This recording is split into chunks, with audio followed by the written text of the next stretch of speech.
Hi there, my name's Rob Sapwell. I'm European Development Director at Pure London, and I'm delighted to be joined today by Leslie Batchelor, who's the founder of Export Angels. Thanks for being here. So Leslie, just very quickly, how did you get started? Talk to me a little bit about your career and how you come to founding Export Angels. Well, you know, I've worked in international trade for over 40 years and it's been brilliant. And I started off working for large blue chip companies for about first 15. And I very quickly realised that they didn't really need the help. The smaller businesses needed it. So I thought about what we might need and how we should do that. And we came up with the Export Angels concept so we can actually look after people and help them understand what's going on and be that angel for them to get them into a new market. And we talk about research to making revenue in the first market. Great, that's really good. And could you just tell us a little bit more about the guide that you've written for the Pure London website? Yeah, so I'm really excited about this guide. It's really great. We've got 5 steps.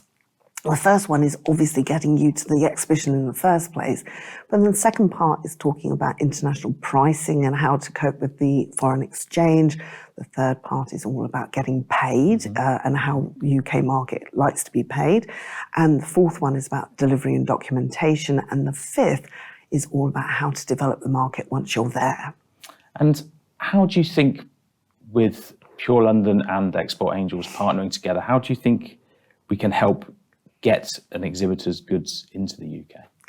Well, I think we're going to be able to help them by giving them the different options that they have. I think we're going to be able to help them with the paperwork.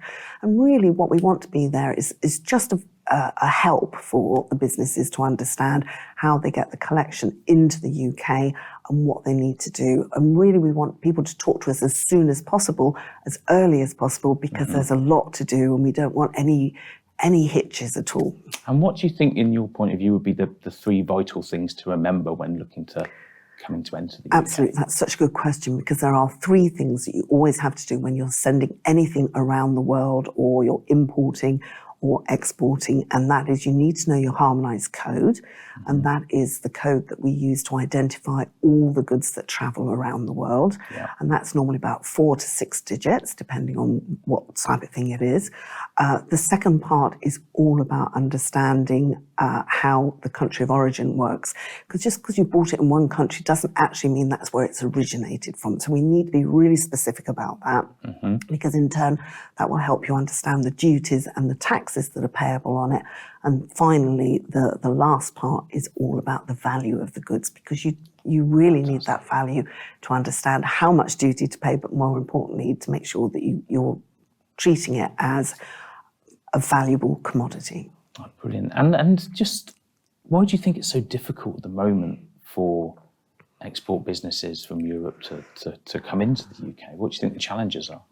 Well, I think the challenges are that since we've left the European Union, the government have brought in 3 new computer systems. There are all sorts of different things that we have to consider, and it's really us all getting used to treating us as a third country, the rest of the world. So it's been hard for us, but I think we're all on top of it now, and I think we can show everybody how to do it properly.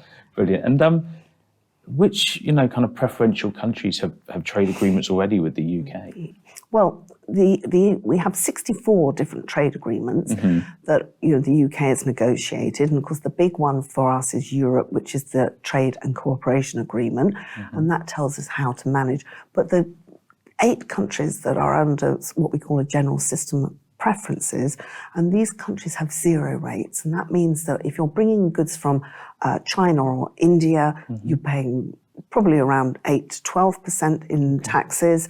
If you actually bring them from these 8 countries, which include Bolivia, Pakistan, Sri Lanka, Uzbekistan, those countries are 0 rated. And of course, if you source from those countries, that's going to make your goods a lot cheaper and actually more profitable, but also more competitive in the market. Great. And look, if you're coming from the EU or another country, it's obviously quite daunting, coming to the UK to show for the first time.